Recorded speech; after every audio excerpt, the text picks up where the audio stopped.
Donc, il est également possible aussi, donc si on regarde notre vidéo, on peut également donc faire un certain traitement d'image. Pour l'instant, on accumule, donc on fait l'acquisition de notre image couleur en temps réel, mais on peut faire un traitement similaire à ce qui a été fait sur des images fixes.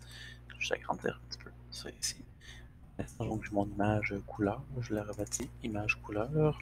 Je pourrais aussi donc extraire différents canaux de couleurs. Je vais avoir mon image couleur ici, je vais te faire une copie. Donc, je peux l'appeler image gris là, pour avoir image U8. Fait que, par exemple, c'est mon image de type RGB. Je pourrais faire un traitement en temps réel dans la boucle. Là, pour l'instant, je fais l'acquisition d'image couleur, je l'envoie là. Je pourrais aussi prendre l'image couleur et faire un certain traitement d'image. Je pourrais, par exemple, aller dans les fonctions de vision. Je vais monter un peu. On va aller directement là, dans Vision. Et j'allais dans Vision Utilities, par exemple, on avait déjà utilisé le Color Utilities pour aller chercher donc des canaux. Dans la view, il y a des color planes, donc un canal de couleur, on va faire extract single color plane. On pourra en chercher un. Là, en entrée, si on regarde l'aide contextuelle, on nous demande l'image source, donc l'image source, c'est celle dont on vient de faire l'acquisition. Donc en sortie, je peux l'envoyer ici. Image destination. Fait que là, si on met pas de destination, c'est correct, mais on va écraser l'espace mémoire pour l'image source. Fait que dans certains cas, en fonction du temps que ça prend entre le moment où on affiche l'image et qu'on fait ça, si je ne réserve pas l'espace mémoire, ça se pourrait qu'il y ait l'image couleur ici qu'on envoie là. Comme je vais écraser l'espace mémoire en faisant l'extraction euh, d'un des canaux de l'image, ça se pourrait qu'elle apparaisse en niveau de gris. Ça se pourrait qu'elle apparaisse couleur, puis qu'ensuite on vient d'écraser la mémoire après l'avoir affiché, on ne peut pas vraiment le savoir le temps que ça va prendre. C'est pour ça que c'est l'idéal quand on fait ça, puis qu'on veut et afficher l'image couleur et afficher l'image niveau de gris, de réserver un nouvel espace mémoire.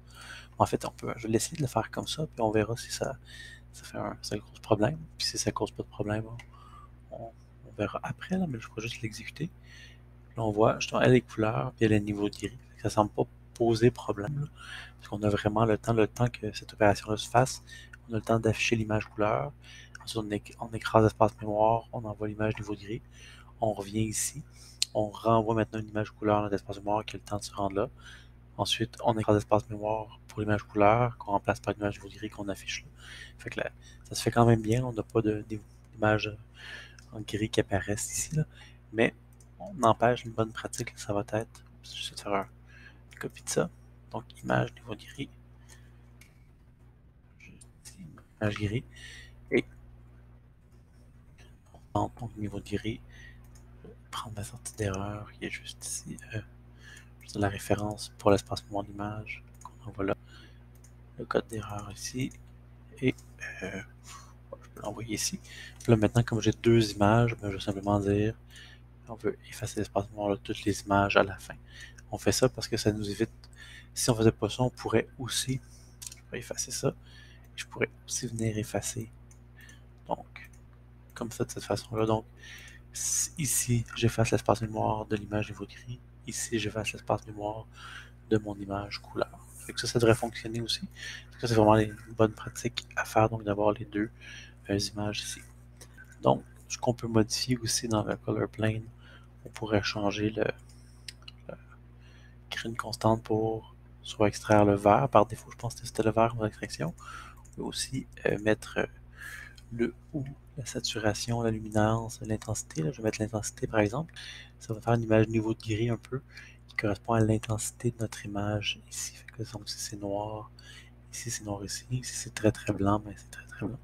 Fait que, donc on a notre intensité.